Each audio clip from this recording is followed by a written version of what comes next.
애초부터 이 물건은 다른 사람들이 가지고 가고 싶지 않으니까 공매로 나온 겁니다. 근데 단순하게 그냥 저 소유자가 살 것이다 라고 그냥 단편적인 것들만 보고 한다. 그건 말도 안 되는 소리를 그 강사가 얘기를 한 거예요. 되게 쪽팔리는 겁니다, 그거. 제가 보기에도 이론적인 말씀만 할 뿐이지 이게 네. 또 현실은 또 다른데 실천 경험은 없다는 느낌이 나중에 갈수록 들었어요. 참 나쁜 사람들이 많습니다. 사람의 믿음을 가지고 장난을 치는 사람들이 나는 투자자도 아니고 강사도 아니라고 생각을 해요. 부동산 2인자.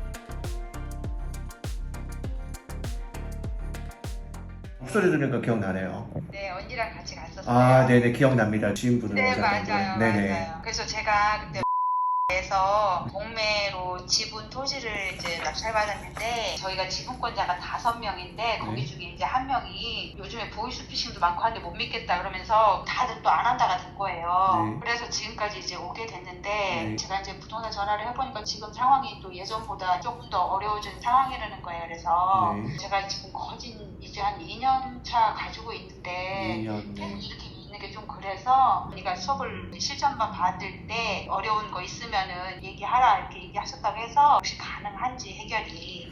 토지는 이게 1m만 달라져도 완전 지목이 달라지거든요. 그래서 제가 좀 봐야 됩니다. 잠시만요. 부동산 2인자. 이 물건 처음에 출구 전략으로 어떻게 잡고 들어가셨을까요? 처음에 들어가실 때. 요게 그 지분 토지인데 이거를 들어가면 지분권자가 이제 있잖아요. 그럼 그 사람한테 팔고 나오면 된다고 했었어요. 다른 지분권자한테 그냥 팔고 나오면 그치, 된다. 그치. 예. 다른 지분권자 4명 더 있으니까 그 4명 중에 한 명한테 팔아라. 그냥 그렇게만 딱 얘기를 하던가요? 뭐 그런 식이었어요. 그렇게 해서 뭐 금방 3개월에 팔고 나와서 이제 그거 한 다음에 나중에 이제 아파트로 돌리자 이렇게 얘기하시니까 저는 이제 그때는 잘 몰랐었어요. 진짜 이런 하나도 경매도 모를 때라서 그냥 어련히 알아서 그렇게 하시나 싶어서. 믿고 그냥 들어간 거네요. 어떻게 보면 그 강사를 믿고. 그러고 나서 그 이후에 뭔가 이런 조언이나 그런 것들을 좀 받고 하셨을까요? 왜냐하면은 없어요. 이 물건 투자하실 때 돈을 좀 내셨을 거 아니에요. 지금 이거 낙찰받는 거 말고 한 100만 원 정도 준 것 같은데? 컨설팅 비용을요. 약간 그런 식이었던 거 지금 이렇게 기억도 정확하지 않아. 한 2년 돼가지고. 만약에 지분권자한테 못 팔았다 그러면 이제 어떻게 하라고 또 얘기를 해주던가요? 그런 건 없어요. 거기서 그거 책임지는 분은 한 분도 없었어요. 그러면 이제 물건만 딱 하고 나서 끝인 거네요. 네네네네. 일단은 제가 물건을 먼저 분석을 해드릴게요. 우선 이 물건 같은 경우에는 이제 안성에 있는 물건이고 안성 자체는 물류센터 등의 공단이 좀 있는 지역이에요. 그러다 보니까 아무래도 공장을 짓거나 물류센터를 짓거나 좀 하는 사람들이 선호하는 지역이긴 하지만 이 물건은 대로변에 입지에 있진 않고 거리가 아무래도 조금 들어가 있다. 그게 좀 단점이다 라고 보실 수 있겠습니다. 두 번째로 이 물건 자체가 소유자가 5명입니다. 물건을 매각을 할 때도 이 5명의 의견이 일치가 돼야지 매각이 되지. 나머지 한 명이라도 나 못 팔겠어 하면은 팔 수가 없는 물건이에요. 왜냐하면 본인이 안 팔겠다고 하면은 그 사람은 살 의미가 아무것도 없거든요. 대출도 안 나와. 이 토지 가지고 있어도 건축행위도 못해. 아무것도 못하는 토지니까 활용 가치가 상당히 많이 떨어지는 토지다. 그럼 이런 거 같은 경우에 우리가 최대한 빨리 빠져나오기 위해서는 토지 소유자에게 못 팔았다. 그러면 그때는 바로 경매를 신청했었어야 돼요. 공유물분할 청구 소송을 통해서 경매를 신청하고 전체를 매각해서 빠져나오는 방법을 썼었어야지 정상입니다. 만약에 전체 매각이 반가격까지 내려가서 매수하고자 하는 사람이 없었을 때는 경매가 또 진행되는 거죠. 매수하고자 싶은 사람이 없으면은 정말 많이 유찰된다고 하면요. 그러면은 금액대가 계속 낮춰지고 경매는 진행되긴 합니다. 다만 그때는 이제 법원에서 채권자들에게 질문을 하겠죠. 당신 진짜 이거 팔 거냐? 이 정도까지 유찰됐으니까 뭐 경매를 취하는 방법도 있다. 근데 지금 내가 봤을 때 이 물건 원금을 건지겠다라고 가면은 시간 더 많이 걸립니다. 못 건진다라고 보셔야 돼요. 내가 조금이라도 가지고 그냥 빠져나온다라고 생각해야 해야지 되는 물건입니다. 지금부터 준비를 해도 저는 1년은 걸린다고 봐요. 이거를 경매를 넘겨서 매각을 하고 그 다음에 배당을 받고 아무리 빨라도 1년입니다. 주변의 토지 시세를 보면은 대략적으로 얼마 정도의 낙찰이 될지 간략하게 예상이 좀 됩니다. 안성의 농지들 매각된 것들이 통상적으로 이런 물건들이 한 50% 정도대 그 정도의 낙찰이 됩니다. 그러면은 뭐 감정가가 어느 정도 잡힐지 모르겠는데 제가 봤을 땐 여기 2,300 주고 사셨으면은 경매 비용 신청하고 뭐 소송 들어간다고 치면은 여기에서 건져 나올 수 있는 금액은 한 1,000에서 많이 건져야 1,200 정도 건질 수 있을 거다라고 보여집니다. 진짜요? 이것도 보수적으로 보고 판단한 겁니다. 이거보다 더 많이 건질 수 있을 것 같진 않아요. 그러면 혹시나 네. 지금 이제 제가 경매를 하는 상황에서 이 떨어지는 걸 나머지 저기들도 알 거 아니에요, 지분권자들도. 그쵸, 당연히 알죠. 그랬을 때에는 자기들도 혹시 중간에 조금 이제 낮춰서라도 팔겠다라고 그런 저기가 오면 경매는 저희가 중간에 중단해도 되고 그런 거죠. 채권자가 당연히 중단할 수도 있고 정지를 할 수도 있는 거고 혹은 이 소유자가 공유자가 매수를 할 수도 있습니다. 제가 이제 전화를 해가지고 저도 네. 이거를 싸게 팔겠다고 하는데 살 사람은 없더라고요. 애초부터 이 물건은 다른 사람들이 가지고 가고 싶지 않으니까 공매로 나온 겁니다. 근데 단순하게 그냥 저 소유자가 살 것이다 라고 그냥 단편적인 것들만 보고 한다. 그러니까요. 그건 말도 안 되는 소리를 그 강사가 얘기를 한 거예요. 되게 쪽팔리는 겁니다, 그거. 그 강사가 물건을 추천할 때는 내가 요 정도까지는 팔 수 있습니다. 그러니까 믿고 따라오세요. 만약에 잘못돼도 다른 방향이 있으니까 이대로 가시면 됩니다. 왜냐면 그 물건에 대해서 이 수강생들이 꼬였었을 때 풀어줘야 되니까 저는 신중하게 물건을 추천한단 말이에요. 제가 보기에도 이론적인 말씀만 할 뿐이지 이게 네. 또 현실은 또 다른데 실전 경험은 없다는 느낌이 나중에 갈수록 들었어요. 참 나쁜 사람들이 많습니다.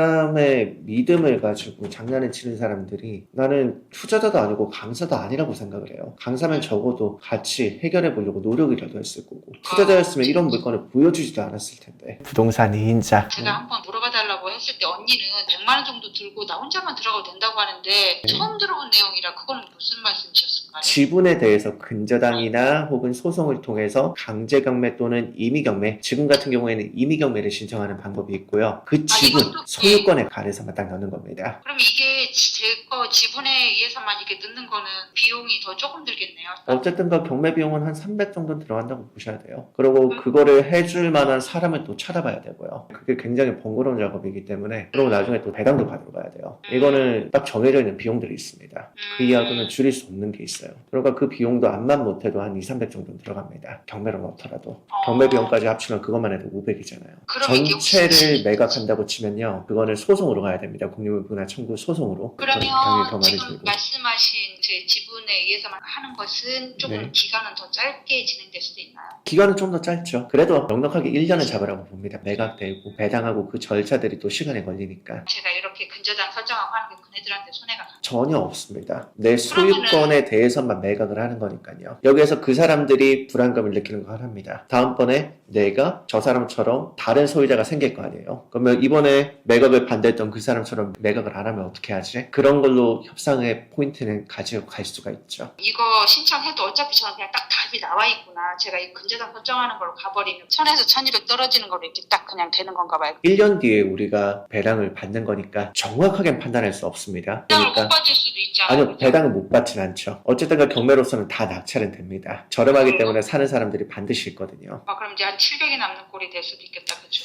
거기서 경매 비용 200 당연히 빠지는 겁니다. 경매 비용 200이 또 들어가거든요. 몇백 안 남는 거네, 그러면? 저는? 네, 그렇게라도 아니면 이게 아마 처리가 안 될 겁니다. 제가 그래서 정말 나쁜 사람이라고 하는 게 처리 방법도 안 알려주고 이런 것들 낙찰받게 하면 한 번에 몇천만 원씩 날라가잖아요. 아니면 제가 혹시나 부동산에 지분으로 더 저렴하게 받는 걸로 해서 부동산에 한번 내놔보는 것도 방법일까요, 혹시? 그것도 방법이 될 수 있는데 지분 물건을 사가지고 하진 않습니다. 그것만으로 아무것도 할 수가 없잖아요. 만약에 제가 부동산에 정말 저렴하게 내놨을 때 누군가 사서 차라리 그 소송을 해서 돈이 있는 사람이 가져와 버리면 그 사람은 정말 이득은 아닐까요? 현실적이지 않습니다. 지금같이 공사비 단가가 올라가는데 이 땅을 누가 사서 건축을 하겠어요. 상황이 많이 바뀐 거 이미 아시고 저는 객관적으로 말씀을 드릴 수밖에 없어요. 그러면 한번 저도 부동산에 한번 정말 저렴하게 한번 내놔보고 안 됐을 때 제가 이렇게 의뢰 드려도 되겠죠. 그때 그렇게 하셔도 됩니다. 만약에 부동산에 이렇게 하게 되면 어쨌든 조금 더 시간도 좀 빠를 거고, 그죠?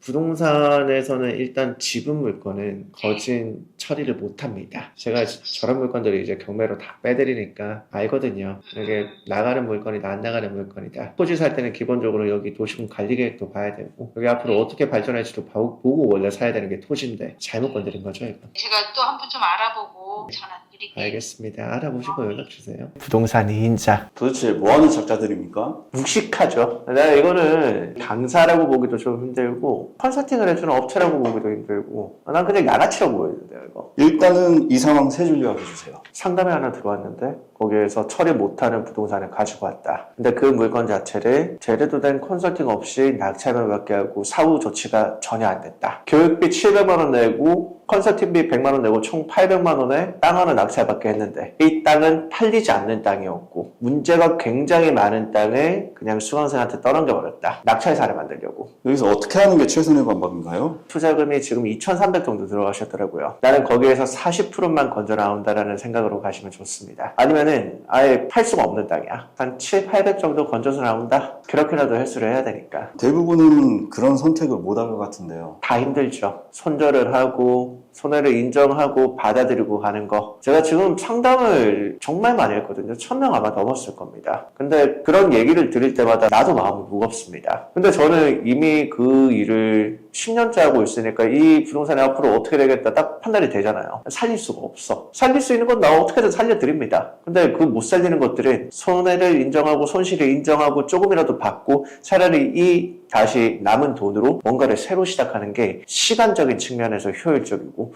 다시 돈을 벌 수가 있어요. 가지고 있으면은 내 머리가 무거워서 아무것도 못 하거든. 똑같은 업체에서 비슷한 경우로 돈 청하신 저희 수강생분 사례도 있지 않나요? 정말 많죠. 제가 한 번은 날 잡고 거기에서 진행했던 물건들 다 한번 등기부 다 열어봤습니다. 제대로 된 게 없더라고. 이런 물건들, 비싼 물건들 제가 정리해드린 거 몇 개 있습니다. 거기에서 똑같이 그런 물건 당하고 오셨는데 사후 조치가 하나도 안 돼가지고 이런 식으로 해서 조정 들어가야 된다. 이런 식으로 해서 협의해야 된다. 이런 식으로 해서 팔아야 된다. 아니면 못 판다. 그러니까 이대로만 따라가셔라. 그래가지고 카페에 감사하다고 글도 남겨주셨더라고요. 잘 풀려가지고. 여러분들이 어려운 물건 하면은 돈을 벌 수 있을 거라는 생각 되게 많이 하는데 어려운 물건은 독이에요, 독. 내가 그거를 풀어낼 수 있고 해석할 수 있고 해독해낼 수 있으면 돈이 돼. 근데 그걸 나는 못한다고 봅니다. 그거는 일반 수강생들이 건드릴 수 없는 물건이거든요. 근데도 강사들은 계속 낙찰받게 해요. 왜?